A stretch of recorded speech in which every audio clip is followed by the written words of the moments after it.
আমার নিজের ওইভাবে কোনো অবসর টাইম নাই। তবে চেষ্টা করি অবসর সময়টা বের করে একটু নিজের কাজগুলোকে গুছিয়ে নিয়ে করার। হ্যালো এভরিওয়ান, আসসালামু আলাইকুম। This is Saima from Saima Sultana page. কেমন আছেন সবাই? অনেক দিন হলো আপনাদের সাথে একটা ব্লগ শেয়ার করা হয় না। আসলে ওইভাবে সময় পেয়ে দিই না। এখন 2টা বাচ্চাকে স্কুলে দিয়েছি, যার জন্য একদমই সময় নাই। তো আমি আজকে একটু রান্নাবান্না করব আর কি, মাছের মাথা দিয়ে মুড়ি ঘন্ট করব। তো প্রথমে পেঁয়াজটা বেরেস্তা করে নিয়েছি, তারপর মশলাগুলো মানে যেটাতে পান, আগে আমার দাদা দাদিরা যেভাবে পান খাইতো সেটাতে সুন্দর করে ছেঁচে নিয়েছি, তারপরে দিয়েছি। সব রকমের বাটা মশলা দিয়েছি, গুঁড়া মশলা দিয়েছি, আদা বাটাটাও কিন্তু দিয়ে দিয়েছি, যে কোনো মানে মুড়ি ঘন্ট হোক বা মাছ। এরপর মশলাগুলোকে সুন্দর করে নাড়াচাড়া করব, নাড়াচাড়া করে একটু ভালো মতো কষিয়ে নিব। আর এদিকে আমি মাছের মাথাটা আগে থেকে সুন্দর করে ভেজে নিয়েছিলাম, আর পাশের চুলাতে একটু ছোটো মাছের চচ্চড়ি করছি, সেগুলোও একটু মানে ঠিকঠাক করে নাড়াচাড়া করে দিয়েছি। আসলে মানে একা একা রান্নাবান্না ঘর দোর সব সামলাইতে গেলে কিন্তু অনেক স্পিডেই কাজ করতে হয়।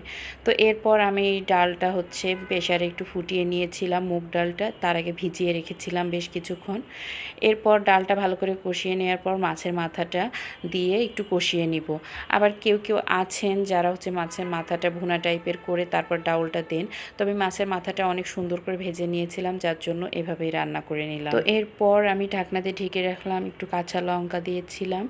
এরপর একদম শেষের দিকে আমি তরকারিটা ভালোভাবে বেড়ে রেখেছিলাম, তারপর গুঁড়া মশলাটা দিয়েছি।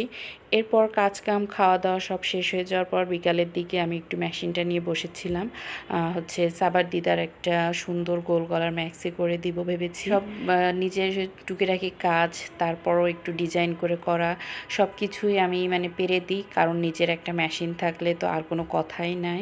তারপরও আমি ওইভাবে সময় পাই না, সময় পাইলে হয়তো আরও অনেক কিছুই বানাইতে পারতাম বা করতে পারতাম। তো যাই হোক, আমার বাসায় তো ওইভাবে কোনো হেল্পিং হ্যান্ড নেই, বাসাটা নিজেই সামলাই, বাচ্চা কাচ্চা। তো যতটুকু পারি তো নিজের চেষ্টায়। তো কেমন হলো এই গোলগলা ম্যাক্সিটা কমেন্ট করে কিন্তু জানাবেন।